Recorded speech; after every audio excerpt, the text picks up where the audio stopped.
پہلے تو میں عرض کروں کہ اگر کسی شخص نے مجھے میری جو زندگی ہے اس میں متاثر کیا تھا، میں تھا کی بات کروں تو وہ اقبال تھا۔ میں سمجھتا ہوں میں اقبال کے عہد میں پیدا ہوں۔ ہر طرف سے جو سند تھی، جو حجت تھی، جو دلیل تھی، وہ اقبال تھا۔ مسجد سے، مدرسے سے، مجلسوں سے، ہر طرف سے اقبال کی گونج سنائی دیتی تھی۔ میں دیہاتی آدمی تھا، میں شہر میں جاتا تھا تو اس وقت لوگ کتاب کی بات کرتے تھے، لوگوں کے پاس کتاب ہوتی تھی۔ شہر کے لوگ ہمیں کوئی حیثیت نہیں دیتے تھے۔ ہمارے اوپر ایک چھاپ تھی، ٹھپا تھا پینڈو میں، دیہاتی ہے، تو وہ ہمیں فارسی میں کہتے ہیں نادیدے گرفتن، تو وہ ہمیں اپنی طرح ہم ہیں یا نہیں ہے کوئی فرق نہیں پڑتا۔ تو شوق تھا ہم کسی دوسری میز پہ، کسی دوسری کرسی پہ تھوڑا سے فاصلے پہ بیٹھے ان کو توجہ سے سنتے تھے اور مزہ آتا تھا، کیونکہ ہمیں تو کخ بھی پتہ نہیں تھا، اب بھی کچھ نہیں پتہ ہے۔ ٹھیک ہے، اپنی بات کر لینا یہ بالکل اور بات ہے، اس سے آپ کا بہت آگاہ ہونا پتہ نہیں چلتا۔ آپ کی آگاہی تو اس وقت پتہ چلتی ہے نا جب آپ کسی نظام میں سوچتے ہیں اور کسی نظام میں بات کرتے ہیں۔ جستا جستا تبصرہ کرنا اور تاثرات دینا یہ بالکل علیحدہ سی چیز ہے۔ تو لوگ ہوتے ہیں جو بہت اچھی باتوں نہیں ہوتی۔ تو اقبال جو ہے میں ان سے اتنا متاثر تھا، میرے بڑے بھائی جو ہیں وہ BA کے طالب علم تھے، تو ان کی جو BA کی اردو کی کتاب تھی اس میں اقبال کی جو طویل نظمیں ہیں وہ موجود تھی۔ شکوہ جواب شکوہ، والدہ مرحومہ کی یاد میں، پتہ نہیں خضر راہ، طلوع اسلام، کچھ اس طرح کی مجھے یاد ہے کہ ایسی نظمیں تھیں۔ اب میں ان کو نہ پڑھا کرتا تھا اور وہ تقریباً مجھے زبانی یاد ہو گئی تھی۔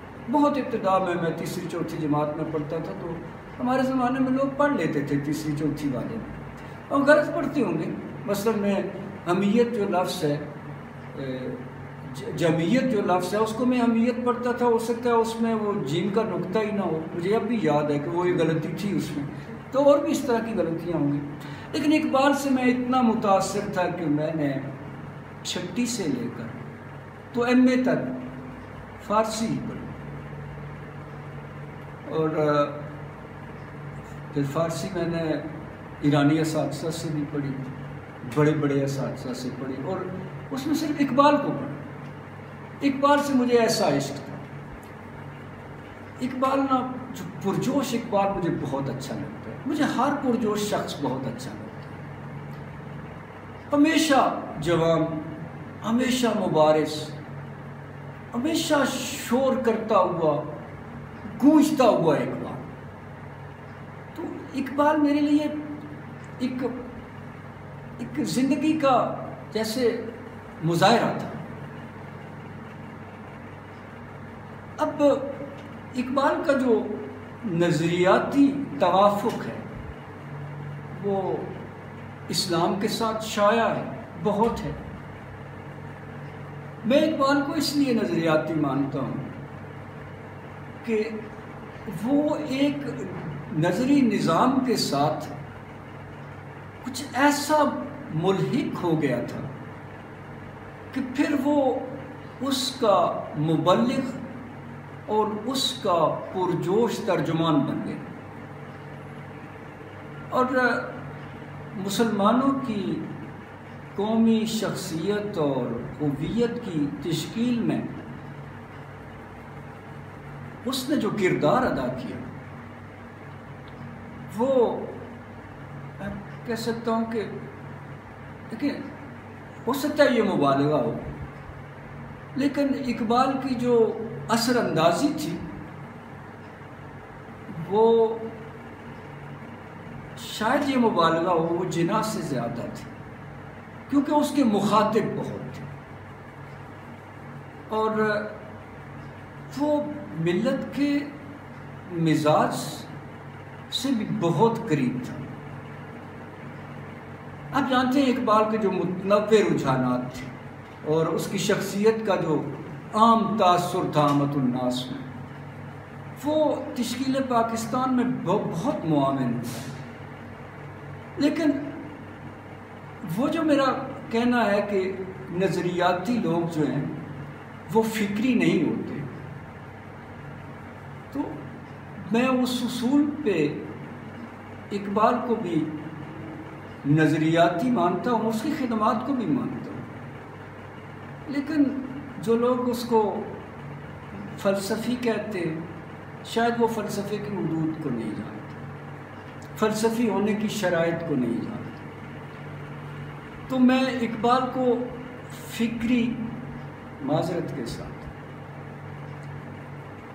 ماننے کی بجائے ایک نظریاتی آدمی مانتا ہوں، جس نے نظریہ کی بھرپور اور بہت کامیاب نمائندگی کی ہے، جس کے نتیجے میں تشکیل پاکستان کا جو خواب تھا وہ بہت آسان ہو گیا تھا۔ اور اقبال نے اپنے پورے عہد کی نمائندہ شخصیت کی حیثیت اختیار کی ہے۔ اس میں شک نہیں ہے کہ اقبال، اگر میں کہہ رہا ہوں کہ جناح سے بھی زیادہ مؤثر تھا تو پھر وہ کسی بھی شخص سے زیادہ مؤثر تھا، اور اپنے عہد کے بہت بعد بھی اقبال کے اثرات بہت تھے۔ جب میں کہتا ہوں، میں تو اقبال تو 1938 میں فوت ہو گئے تھے، میں تو 1964 میں پیدا ہوا تھا، تو میں یہ سمجھتا تھا کہ اقبال اب بھی ہے، اس کی فضا ہے پوری، اس کی آواز ہے ہر طرف، سب لوگ اقبال کے جیسے نمائندے۔